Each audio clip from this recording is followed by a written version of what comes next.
Salut la France. Bon alors, là, soudage de composants SMD. Donc ici j'ai ça là, c'est de l'étain avec du flux mélangé en micro-billes. J'en mets sur mes petits pads. Tu vois là. Tac. Une petite lichette sur mes pads. Ensuite je prends le composant électronique qui est microscopique. Donc moi j'ai la chance d'avoir de très bons yeux, donc en fait j'arrive à rester concentré un moment sur le truc et j'arrive à lire ce qu'il y a sur le composant et j'ai pas de problème de Parkinson, tu vois. Pour moi c'est assez simple de rester concentré longtemps à faire des trucs microscopiques, mais je sais que c'est pas le cas de tout le monde. Déjà si tu as une vue pourrie, c'est mort. Sans parler d'une vue toute pourrie, tu vois là, je sais pas si tu vois la taille de mon doigt. À côté de ce truc, il y a un trait blanc d'un côté qui donne le sens. Ça, c'est une diode. Et donc, moi, je vois le trait blanc, là. Et là, il y a marqué WS. Donc, je sais que ce côté-là, c'est le moins. Et ce côté-là, c'est le plus.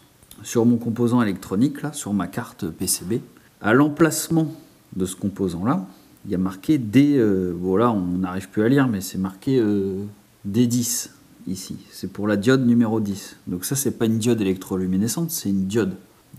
Qui laisse passer le courant que dans un sens. Du coup, ici c'est une diode en fait de protection. Enfin bref, on n'est pas là pour parler hardware, on est là pour montrer comment on fait le soudage. Je fais cette petite vidéo parce qu'il y en a un qui s'est foutu de ma gueule. Il a dit ouais, de toute façon ce que tu fais c'est de la merde, des composants SMD t'arriveras jamais à les souder. Voilà mec, voilà, je suis sûr que tu vas regarder cette vidéo. Retourne avec tes méga squares de merde. Donc là, j'ai le trait de ce côté-là, et là, ça fait un U. Donc là où il y a la barre du U, c'est là qu'il faut que je mette le moins de ce composant-là. Donc ici, je le place. Et je l'appuie. Donc s'il n'est pas droit, c'est pas trop grave. C'est la première fois que je fais ça. Hein.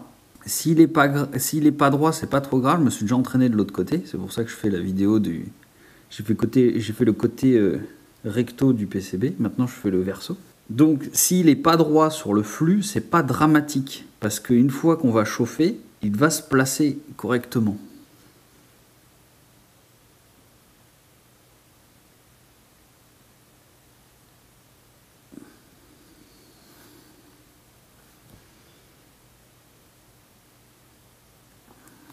Voilà. Donc en fait ce que je fais c'est que des fois quand ils sont trop petits, soit il reste un peu de flux là-dessus, et donc ça colle, soit c'est légèrement aimanté, et en fait le composant... donc je prends de l'étain, et je viens de l'appuyer gentiment, tac tac, pour le replacer. Donc là bon, on va voir comment ça va se passer. Ici j'ai ma station à air chaud, que je vais régler à... Là je suis à 380 degrés. Je suis à 380 degrés et j'ai mis le... En fait ça chauffe, tu règles la température et il y a un ventilateur qui souffle le truc et je peux régler la puissance du ventilo. Parce que les composants ils sont tellement petits que quand... Même si c'est pas un gros souffle, hein, c'est pas un décapeur thermique le bordel. Et ben rien que cette chaleur là, ce petit ventilo là, ça fait bouger les composants. Donc ce que je fais c'est que là, en fait, ça dépend de la taille du nozzle. Tu vois, j'ai d'autres nez ici qui sont plus gros ou plus petits. Et en fait, le pourcentage du ventilateur ne fait pas le même flux automatiquement si tu mets un gros ou un petit truc. Donc là, je suis à 380 degrés d'air et je suis à 35 duty cycle de 35% du ventilateur. Donc là, je l'allume. Quand il sonne, c'est qu'il est chaud. Voilà, le machin, il a mis 3 secondes à chauffer. Et là, je viens commencer à chauffer le PCB, tu vois, gentiment. Chauffe le PCB. Et là, il faut faire attention parce qu'il y a les composants derrière. Donc, il ne faut pas non plus trop que j'insiste. Parce que les composants derrière, sinon, ils vont glisser ou ils vont tomber. Donc là, je me rapproche du centre et j'ai mis tous mes composants. Donc, j'ai des... Et là, on voit que le flux, il commence à fondre. Est-ce qu'on voit bien? Je ne pense pas que tu vois parce que c'est tellement petit. je vois le flux qui commence à fondre. Et à un moment, il va faire un agglomérat et la bille d'étain, elle va se mettre.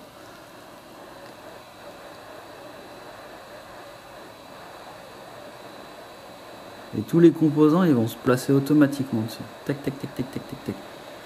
Donc je me mets pas trop près. Et donc voilà, là c'est soudé. Donc maintenant, ce qu'il faut faire, c'est on laisse quelques instants refroidir. Et on vient contrôler s'il n'y a pas de court-circuit, les continuités des câbles, machin. Donc là, ce que je fais, je le ferai proprement tout à l'heure, mais en gros, je viens souvent entre deux. Donc là, je suis en diode, ça marche pas. Voilà. Je viens entre deux composants à chaque fois. Donc lui, il fait lien avec lui. Pour voir si le composant n'est pas en court-circuit. Alors, je vais te faire part de mon expérience du côté recto. Donc, ça, c'est le côté recto. Les plus durs à souder, c'est les petites là, c'est les diodes qu'il y a là. Parce que les diodes, elles ont un pad, mais qui est microscopique, c'est un truc de dingue. Après, les autres, ça va. En plus, elles sont polarisées, donc faut pas se tromper de sens. Donc, ça, c'est des condos, ça, c'est des résistances. Ça, c'est des diodes. Ça, c'est la varistance, gros condensateur. Ça, c'est le régulateur de tension. Ça, c'est le module qui permet de faire l'injection. Ça, c'est le module qui permet de faire l'allumage. Ça, c'est le module qui permet... C'est les ADC clamps. En fait, en gros, ça sert... En fait, dedans, il y a deux diodes. C'est exactement les mêmes diodes qu'on a soudées là. Ça fait le même système. Donc, au lieu de souder deux diodes, en fait, là-dedans, j'ai, je crois, 4 ou 5 fois deux diodes. Donc, c'est des composants microscopiques là-dedans. Et grâce à ce système-là, quand tu sors tes fils du Speeduino et que tu fais un court-circuit côté capot moteur, et ben en fait c'est ce truc-là qui te permet de ne pas griller les composants et ton microcontrôleur. Donc c'est une protection en fait du câblage externe à la carte si jamais il y a un court-circuit qui se passe. Genre un plus, un moins qui frotte contre l'alternateur, la poulie elle touche le fil il va à la masse, ça fait un court-circuit, deux fils ils se touchent, ça fait un court-circuit, tu te trompes de branchement, ça fait un court-circuit. Ce système-là permet d'éviter ça. Donc on a le régulateur, ça c'est une varistance, c'est un genre de... c'est après l'alimentation. Ici on a le composant qui permet un peu de faire tampon de genre fusible, voilà, il fait un peu fusible. Ici il y a deux diodes, témoins de l'allumage, de l'injection, et ici on a deux diodes de témoins de l'allumage. Ça, j'ai voulu le minimiser au max pour qu'il ait la taille du plus petit Arduino possible. Donc comme tu peux le voir ici, on est sur la même taille. Ça, c'est un Speeduino réduit avec des composants SMD, donc qui se soudent en surface. Et j'ai dû limiter à 2 cylindres en full séquentiel, c'est-à-dire que ici, j'ai 2 injections, 2 allumages. Donc tu peux faire en semi-séquentiel pour 4 cylindres par exemple. Tu mets étincelle perdue et 2 injecteurs qui projettent en même temps. Et donc ça peut gérer 4 cylindres. Sinon, tu te mets en... Ça, j'ai fait ça principalement pour les motos. Le truc, il est réduit, il est petit, clac. Même dans le futur, j'ai envie de faire un boîtier d'autoradio où il y a ça dedans. Donc il y aura un écran, il y aura un Speeduino rangé dedans, et il y aura plein de fils qui dégueulent, qui sortent du machin, et ça va alimenter le moteur. Comme ça, tu arrives, tu as un autoradio, clac, et il y a tout dedans. Avec un petit port USB en façade afin de pouvoir se brancher à Tuner Studio, etc. Donc ça, c'est les projets que j'ai en tête dans le futur. Je suis ouvert à toute proposition des gens qui veulent aider, travailler. J'ai un GitHub où on peut... moi, je travaille volontiers avec les gens. À chaque fois, ça m'apporte que du plus. Je ne suis pas avare de donner à condition... En fait, je ne donne pas gratuitement tout mon travail, mais dès que je vois que les gars ils commencent à être un peu pointus sur certains sujets, là, volontiers, je donne toutes les infos parce que je sais qu'il y a... C'est plus enrichissant de partager que de vendre. Donc, ici, on a... Je ne l'ai pas, mais c'est pas grave. C'est le capteur barométrique. Donc, c'est un capteur qui se branche ici et qui mesure la pression atmosphérique autour du calculateur. Donc, soit il sert de barreau, soit il sert de capteur de pression de collecteur d'admission, ce qu'on appelle le capteur MAP. Ou alors, donc ici, ça se règle ici en mettant les... si on chante de là à là, ça met le barreau interne.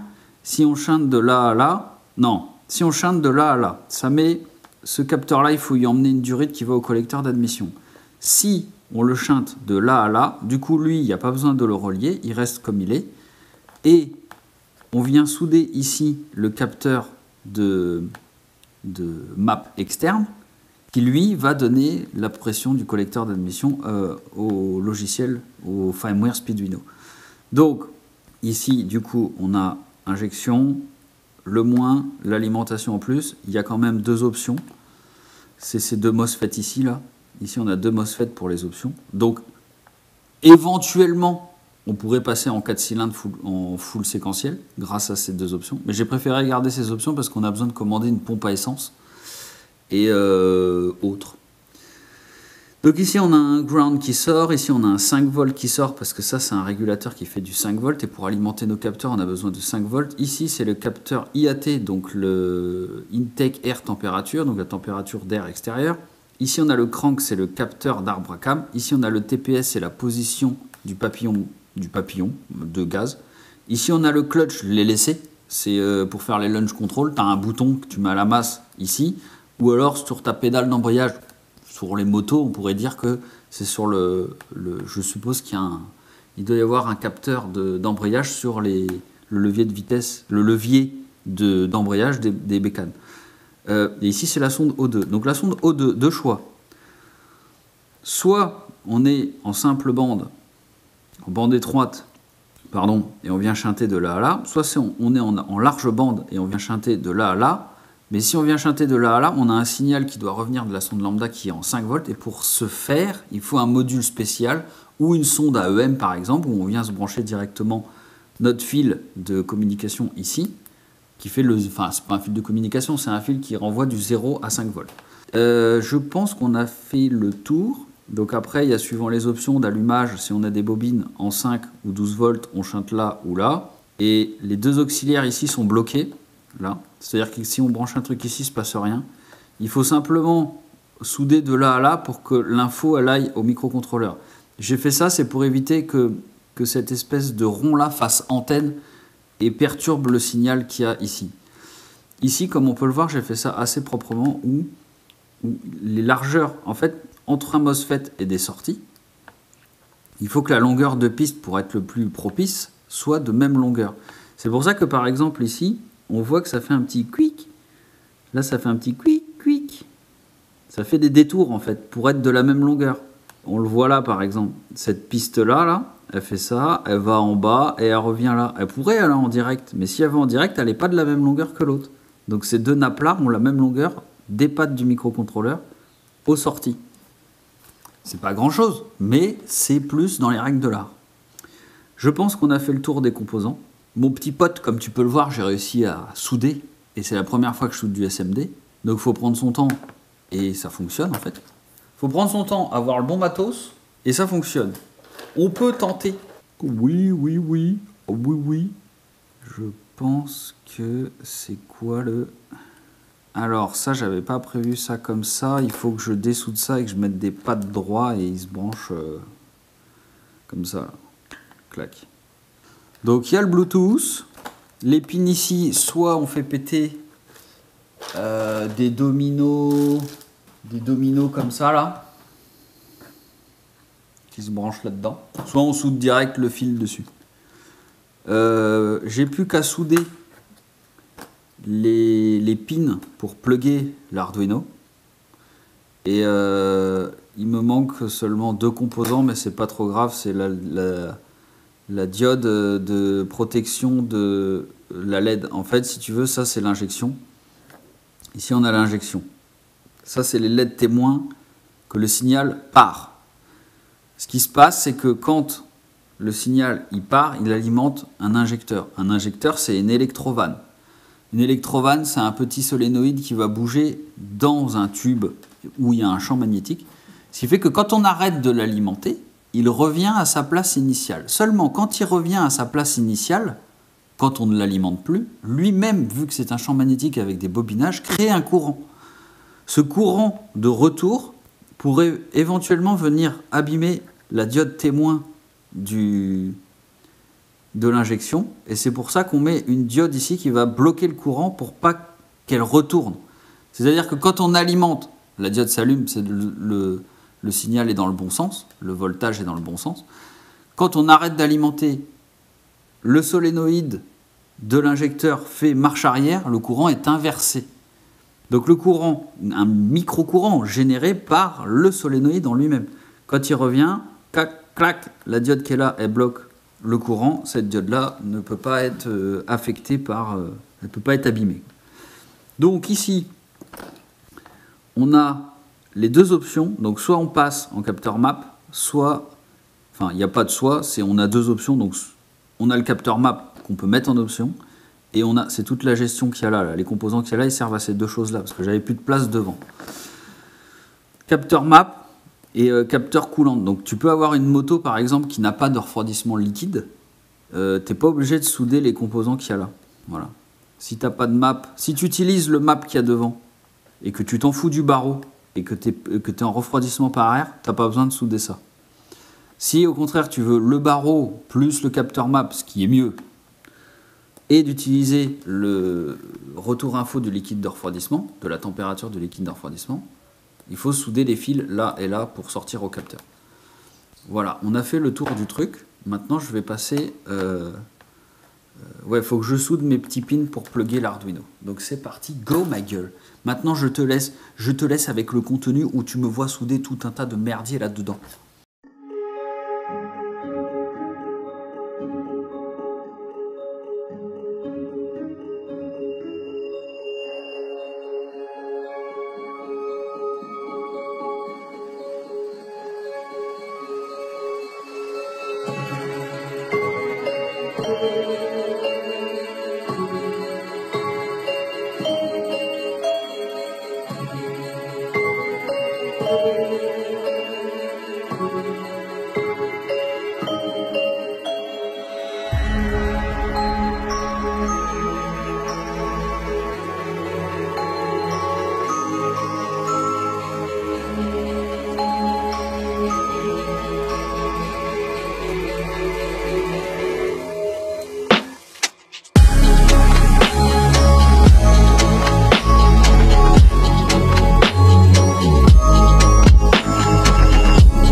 Your face, your ass, what's the difference? Uh-huh. I'm gonna kick your ass, bitch. time to kick some ass. Damn, I'm good. Wasted. Who wants some? Blow it out your ass. Come get some.